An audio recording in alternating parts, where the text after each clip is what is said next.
Class 7 का geography का chapter first है इन्वायरमेंट। तो इन्वायरमेंट क्या है? पीपल, प्लेस और things and nature that surround any living organism is called environment. People हो, प्लेस हो या थिंग्स हो, वो सराउंडेड है नेचर से। तो इन्वायरमेंट का फ्रेंच को वर्ड मतलब है नेबरहुड। ह्यूमन इन्वायरमेंट मतलब human being interact with the environment and modified it according to their needs. Environment से वो इंटरेक्ट करते हैं और उससे अपने हिसाब से चेंज कर लेते हैं। ह्यूमन इन्वायरमेंट, अर्ली ह्यूमन जो adopted themselves to the natural surrounding, पहले इंसानों ने खुद को सराउंडिंग के हिसाब से अपने आप को एडजस्ट किया। उन्होंने एक सिंपल लाइफ जी and fulfil their requirement from the nature around them. जैसे जैसे टाइम बढ़ता चला गया, आगे चलता चला गया, तो वो सीखते से चले गए कि हम कैसे यूज़ कर सकते हैं इन्वायरमेंट को अपनी ज़रूरतें पूरी करने के लिए। जैसे कि क्रॉप उगाना है, एनिमल्स को डोमेस्टिकेट करना है, पालना, उन्हें एक सेटल्ड लाइफ जीनी है। पहले वो घूमते फिरते थे, खाते पीते थे, ऐसे ही। फिर सेटल्ड लाइफ की शुरुआत हुई। उसके बाद में व्हील जो चक्र पहिया का इन्वेंशन हुआ, सरप्लस जब, तो फिर सरप्लस फूड उन्होंने प्रोड्यूस करना शुरू कर दिया। सरप्लस मतलब जितना उन्हें ज़रूरत है उतना वो उगा लेते थे, एक सेटल्ड लाइफ जीते थे। बार्टर सिस्टम की शुरुआत हुई। बार्टर सिस्टम में ये है कि एक के पास एक अनाज है, दूसरे के पास दूसरा अनाज है, तो वो एक दूसरे में एक्सचेंज कर लेते थे चीज़ों को, चीज़ें सही। ट्रेड सिस्टम शुरू हुआ, कॉमर्स डेवलप हुआ, इंडस्ट्रियल रिवोल्यूशन ने लार्ज स्केल प्रोडक्शन शुरू कर दिया। इंडस्ट्री लगी, मशीनों का यूज हुआ, तो लार्ज स्केल प्रोडक्शन शुरू हुआ। ट्रांसपोर्टेशन ने काम अच्छा आसान कर दिया, एक जगह से दूसरी जगह पर जाना आसान हो गया, तो लाइफ ईजी हो गई। Information revolution made communication easier and speeding across the world. इस तरह से हम मतलब पहले दूरी, छोटी छोटी दूरी तय करना भी मुश्किल था, फिर अब बड़ी बड़ी दूरी भी तय करना आसान है। क्यों ऐसा है? क्योंकि इन्वायरमेंट को इंसानों ने अपने हिसाब से चीज़ों को चेंज करने की कोशिश करते आ रहे हैं शुरू से ही। पहले वो घूम फिर के जो इकट्ठा करके खाना पीना खाते थे, फिर उन्होंने अब सेटल लाइफ के बाद हर चीज़ में चेंज करना शुरू कर दिया और अपने हिसाब से ठीक करने की कोशिश की। अब इसमें एक पहला layer lithosphere. What is lithosphere, एक क्वेश्चन भी है इसमें। तो लिथोस्फीयर एक सॉलिड क्रस्ट है, जो जिस पे सब कुछ चीज़ टिकी है ना, वो क्रस्ट है। उसके नीचे मेंटल, उसके अंदर है कोर। अर्थ में कोर बहुत हाई प्रेशर है नीचे, इसलिए नीचे भी अंदर पृथ्वी के उसमें जमीन में अंदर बहुत अंदर नहीं जा सकते, क्योंकि प्रेशर और टेम्परेचर बढ़ता चला जाता है अंदर। तो लिथोस्फीयर क्या है? जो आउटर लेयर है, सॉलिड जो आउटर कवरिंग है, जिसमें सब चीज़ टिकी है, जो बेस है, वो है लिथोस्फीयर सॉलिड क्रस्ट है और hard top layer of the earth है, जिस पर सब चीज़ टिकी हुई है। Made up of rocks and minerals and covered by a thin layer of soil. Soil की लेयर है, नीचे पत्थर है, उसके ऊपर एक सोयल की लेयर है। It is in irregular surface with various land form such. इसके ऊपर बहुत सारी, जैसे कि कहीं माउंटेन है, कहीं प्लेटो है, कहीं प्लेन है, कहीं वैली है। ये सारे कहाँ हैं? लिथोस्फीयर क्या है? ऊपर की लेयर है। पहले सॉलिड, जैसे सॉलिड क्रस्ट, ऊपर की लेयर को क्रस्ट कहते हैं, उसके नीचे की लेयर को मेंटल, उसके अंदर की लेयर को कोर कहते हैं। ठीक है, तो जो ऊपर की लेयर है वो क्रस्ट, वो रॉक से बनी हुई है। रॉक के ऊपर लेयर है फिर मिट्टी की, और ये कई फॉर्म हो सकते हैं, कहीं माउंटेन के फॉर्म में, कहीं प्लेट्यू। क्या है प्लेट्यू? मतलब जो नॉर्मल है उससे थोड़ा उठा हुआ भाग, ये रिच सोर्स होता है मिनरल का। फिर कहीं प्लेन एग्रीकल्चर के लिए अच्छा है। नेक्स्ट हो गया हाइड्रोस्फीयर। हाइड्रोस्फीयर कंप्राइज, जहाँ पर पानी पानी हो, मतलब वाटर का सोर्स है, वहाँ हाइड्रो मतलब water. Comprise sources of water and different types of water bodies, जैसे river, lake, sea, ocean. Atmosphere thin layer of the air है जो सराउंड करती है अर्थ को। इसमें नंबर ऑफ गैसेस होती हैं। एटमॉस्फेयर में सब कुछ सारी गैसेस में होती हैं। मेनली इसमें होती है नाइट्रोजन और ऑक्सीजन। नाइट्रोजन होती है 78% और ऑक्सीजन होता है 21%। नाइट्रोजन को प्लांट लेते हैं, बट ऐसे नहीं लेते, उसे कन्वर्ट करना पड़ता है दूसरे फॉर्म में।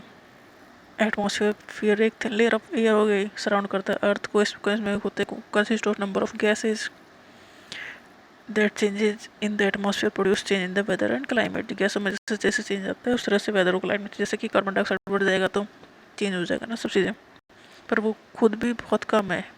मेनली दो ही गैस है, एक नाइट्रोजन, दूसरा ऑक्सीजन। 78% nitrogen, 21% oxygen. बचा जो बचे कुछ में, उसमें 4-5 गैसेज और हैं, उसमें से एक कार्बन डाइऑक्साइड है, जिसका इतना इफेक्ट होता है।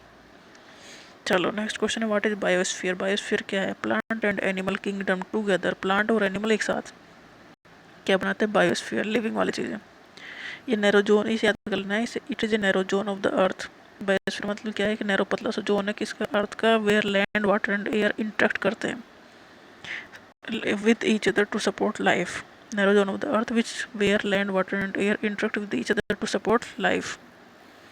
Ecosystem क्या है? Ecosystem is a system formed by the interaction of all living organisms with each other. Living organism का आपस में रिएक्शन इंटरेक्शन याद कर लेना है डिफिनेशन को इकोसिस्टम इंटरेक्शन को इनका आपस में इंटरेक्शन किसका लिविंग ऑर्गेनिज्म का विद ईच अदर अपने साथ है with physical and chemical factor of the environment in which they live all linked by transfer of energy and minerals इस material transfer energy and material का transfer होता है ecosystem क्या है एक system form by the interaction of the living organism with each other interaction है living organism का with each other and with physical and chemical factors living organism का खुद का इंटरेक्शन हो रहा है और फिजिकल और केमिकल चीज़ों से फैक्टर्स जो इन्वायरमेंट के उनसे भी इंटरेक्ट हो रहा है मतलब इन्वायरमेंट भी है लिविंग भी है सबका जो लिंक्ड है वो इकोसिस्टम है इसमें होता क्या है transfer of energy and material का ट्रांसफर होता है for example of human made environment जैसे बिल्डिंग है ह्यूमन मेड है पार्क रोड ब्रिज ये क्वेश्चन पूछा गया है two major component of biotic मतलब लिविंग में क्या है plant and animal major component of the environment कौन कौन से कंपोनेंट इन्वायरमेंट के एक तो नेचुरल चीज़ें हैं जिन इंसानों ने नहीं बनाई जैसे कि लैंड है एयर है वाटर है एंड लिविंग थिंग्स है ह्यूमन मेड है रोड बिल्डिंग ब्रिज जो इंसानों ने बनाया हो और ह्यूमन इंसान भी खुद भी एक सोर्स है कंपोनेंट इन्वायरमेंट का what do you mean by natural environment क्या मतलब नेचुरल मतलब living and non living animal और प्लांट और नॉन लिविंग में लैंड इकोसिस्टम क्या है all plant animal and human also inter dependent on each other एक दूसरे के ऊपर डिपेंड है इंसान प्लांट भी और एनिमल्स भी प्लांट को एनिमल की ज़रूरत है एनिमल को प्लांट की ज़रूरत है तो relation between the living organism and their surrounding living organism और देयर सराउंडिंग में जिन चीज़ों को यूज़ कर रहा है सब मिलकर बनाता है इकोसिस्टम